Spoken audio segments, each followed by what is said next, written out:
On December 11th, 2008, Poptropica's canon broke for the first time with Nabooti Island. It was based on a book from a series called Choose Your Own Adventure. This specific book was titled The Lost Jewels of Nabooti. I do not say this to make anyone feel old or anything, but if you didn't grow up with Choose Your Own Adventure, you are not alone. I do, however, remember reading about the Choose Your Own Adventure series for the first time in Diary of a Wimpy Kid, The Long Haul, a book written by Jeff Kinney, who also created Poptropica. The book was released on November 4th, 2014, just 5 days before R.A. Montgomery, the author and founder of Choose Your Own Adventure, passed away. I mean, what a timely tribute. Montgomery still lives in Poptropica, where you can interact with him and discuss the timeless book series he created through the power of the fabulous Flashpoint archive. The book that Nabooti Island was based on is set on the copious continent of Africa, which is where your blimp takes you to step out of Poptropica's canon for the first time in the game's history. The Nabooti people are a fictional tribe of people. The Poptropica wiki claims that they were based in the West African country of Senegal, but I could not find any evidence of this. In the book this island was based on, the Nabooti are an internationally based tribe of people who bring peace to the world, who seem to be primarily based in Africa, specifically in Morocco, where the jewels are found in the book. On this island, just like the book it was based on, you are tasked with finding the missing jewels of the Nabooti tribe, which belong to a totem housed in the museum on the island. Now, why do they ask you, someone who was clearly not from the tribe and not that qualified to find these things, to do it?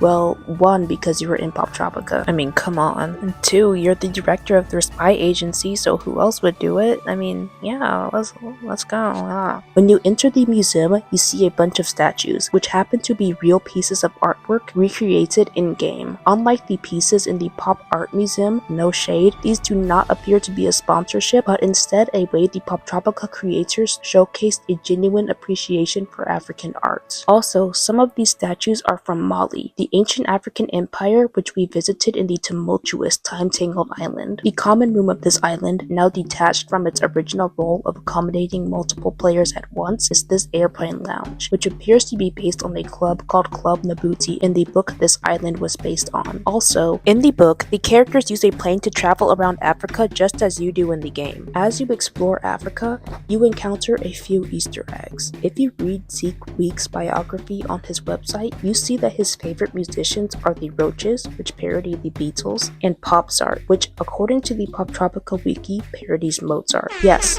Wolfgang Amadeus himself found a way into this game. When you visit the Blue Nile Falls, a lady asks you to help get a fox, chicken, and a bag of feed across a waterfall. The problem is that she cannot leave the fox with the chicken or the chicken with the feed. This is based on a popular riddle that originated in the 9th century. This riddle has been referenced in an anime, multiple books, video games, The Freaking Simpsons, and so many other pieces of media. Also, the Blue Nile Falls are a real destination in Ethiopia. You do not see this in the game, unfortunately, as far as I could see, but these falls are renowned for their rainbows in real life. The Mountains of the Moon are also a real location, located in Uganda and the Democratic Republic of the Congo. They are known for the presence of snow, despite Africa's status as a continent known for the equator and the Sahara Desert. While you were at the mountains, a man challenges you to Mancala, which is not only that game from Club Penguin, a game based on snowy weather, but is a game that is believed to have originated in East Africa. How intentional of the creators to place this game here inside of this game. Now on to the Kaya Forest of Kenya, which are also a real place. These forests are a UNESCO World Heritage Site, as well as the pyramids and Sphinx of Giza, which you visit in-game. This means that these sites are protected by the United Nations. The Kaya Forests are known as a spiritual dwelling of the ancestors of the Mujikinda people in real life, which is why this place is inhabited by spirits in-game. Furthermore, if you take a look at these masks in the background of the forest, they appear to reference Egwugwu, which are a group of ancestral spirits present in African cultures identifiable by masks which resemble these in-game. In some African cultures, the Egwugwu are a group of elders who wear masks to masquerade as the ancestors of their village, which makes the Kaya Forest the perfect place to host Egwugwu masks. artifacts. Also, this lady looks exactly like the woman who guides you to the cactus fruit, which leads you to the turtle, which leads you to dig under where the turtle slept and awaken the spirits of the Kaya forest, which includes her. And now she just stands there without any dialogue after having guided us through our destiny as an explorer, just as traditional African culture dictates.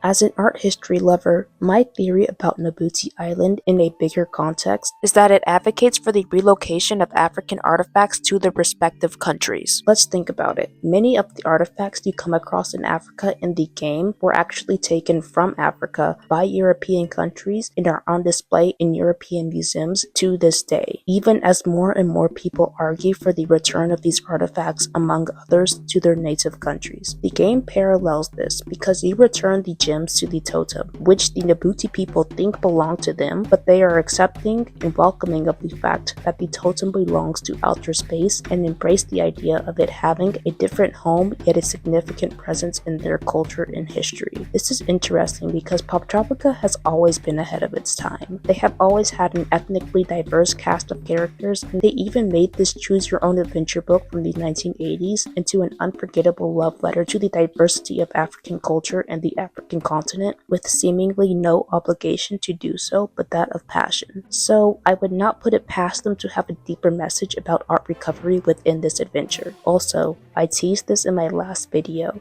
but Nabooti Island has files for more gems which were never used in-game. I personally would have loved to explore more of Africa and find more gems on this island. The map felt so empty yet full of life. Maybe these gems will be used one day. And to close off, whoa! That is way too big. Why is this so big? Oh, it's Big Nate Island. Ha ha ha. I hope to see you on Big Nate Island next week. Thanks for watching!